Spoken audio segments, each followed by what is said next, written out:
বর্তমান ডিসিকে আমরা royal Bengal tiger উপাধি দিতে চাই এবং আশা করি পূর্বের মতো তিনি যেরকম কাজ করেছেন এইভাবে যদি কাজ করেন রয়্যাল বেঙ্গল উপাধি যেমন আমরা দিয়েছিলাম সেইভাবে কাজ করতে পারবেন আশা করি। আমরা যখন জানতে পারি যে আমাদের সিলেটে জেলা প্রশাসক হিসাবে কাকে নিয়োগ দেওয়া হয়েছে তখন মনে হচ্ছে আমাদের ঈদ এসেছে, কারণ ওনার মতো মানুষ একমাত্র একটি দেশকে এবং একটি শহরকে বদলাতে পারে। ওনাকে নিয়ে আমরা সিলেট সুন্দর করতে চাই। এই সিলেট আমাদের সৌন্দর্য জায়গা, বাস টার্মিনাল নিয়ে আলাপ হয়েছে, উনি আমাদেরকে আশ্বাস দিচ্ছেন যে আমাদের সাথে নিয়ে কাজ করবেন। আমাদের নতুন ডিসির মাধ্যমে যাতে আমরা এই সিলেটকে একটি পরিচ্ছন্ন সিলেট হিসাবে গড়ে তুলতে পারি ওনার সাহায্যের মাধ্যমে, এটাই আমরা প্রত্যাশা করি। এবং আমরা জানি যে সারওয়ার আলম আমাদের নতুন ডিসি, তিনি র্যাবের ম্যাজিস্ট্রেট ছিলেন এবং তিনি কীরকম মানুষ ছিলেন সেটাও আমরা জানি। তো আমরা সিলেটে ওনাকে পেয়েছি, এটা আমাদের একটি গর্বের বিষয়, সৌভাগ্য, এবং আমরা আশা করব তিনি পূর্বের মতো আমাদের এখনও সাহায্য করবেন এবং ওনার হাত ধরে আমরা সিলেটকে একটি পরিষ্কার পরিচ্ছন্ন সিলেট গড়ে তুলব। আমরা আজকে 10 সদস্য প্রতিনিধি বিভিন্ন বিশ্ববিদ্যালয় এবং শিক্ষক এবং অভিভাবক সমন্বয় করে 10 সদস্য প্রতিনিধি একটা টিম এখানে আসলাম। আপনারা জানেন প্রবাসীদের যে দুর্ভোগ এবং আমাদের শ্রমজীবী মানুষের যে অন্যায়, ওই যে উসমানী বিন হাসপাতালে গেলে যে সেবা পাচ্ছে না, এখানে জনবলও কম আছে এবং তাদের দালাল চক্রদের জন্য হয় না।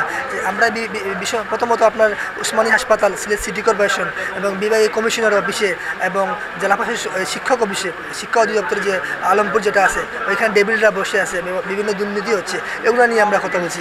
আমরা যে দাবি নিয়ে এসেছি সেগুলো হচ্ছে, আপনারা জানেন আমরা অনেক দিন যাবৎ হকার মুক্ত ফুটপাত, দখলমুক্ত ফুটপাত, ক্লিন সিলেট, যানজটমুক্ত শহর গড়ার জন্য আমরা কাজ করে যাচ্ছি এবং সেটার পিছনে যে সফলতা আসেনি তার কারণ হচ্ছে সিটি কর্পোরেশনের দুর্নীতিবাজ কিছু কর্মকর্তা এবং কর্মী এবং ট্রাফিক বিভাগ সহ যারা সবাই দুর্নীতি করে যাচ্ছে দিনের পর দিন, বছরের পর বছর।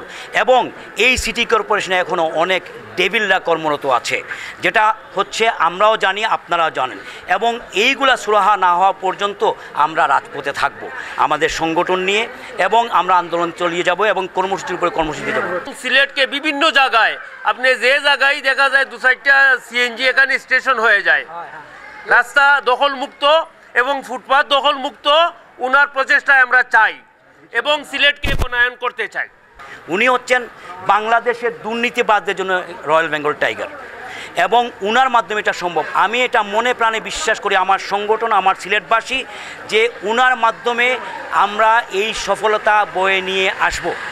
তাই উনাকে আমরা স্বাগত জানাতে আজকে এসেছি। একটা স্মারকলিপি আমরা দিয়েছি এমনভাবে যে স্বাগত স্মারক, যেটাতে অলরেডি সিলেটের যে কাজগুলা ওগুলো তুলে ধরা হয়েছে। উনি যদি এইটাই পড়ে দেখেন সত্যিকার অর্থে, তাহলে বুঝে যাবেন আমরা কারা এবং আমরা কী জন্য এই সিলেট শহরের রাজপথে প্রতিদিন, প্রতি সপ্তাহে আমরা আন্দোলনের উপর আন্দোলন করে যাচ্ছি।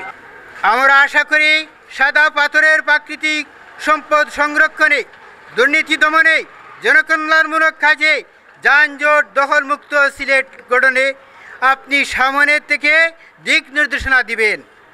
আপনি হবেন বাংলাদেশের 18 কোটি মানুষের হৃদয়ের প্রাণ জেলা প্রশাসক, যিনি হবেন সবার কাছে অনুপ্রেরণার উদাহরণ। আপনার আগমন আস্থা, ভালোবাসা ও আশার প্রতীক হয়ে থাকবে প্রতিটি সিলেটবাসীর হৃদয়ে। শুভেচ্ছান্তে জুলাই 24 বৈষম্য বিরোধী সর্বস্তরে ছাত্র জনতা, সিলেট সচেতন নাগরিক সমাজ, গ্লোবাল সিলেট সোসাইটি,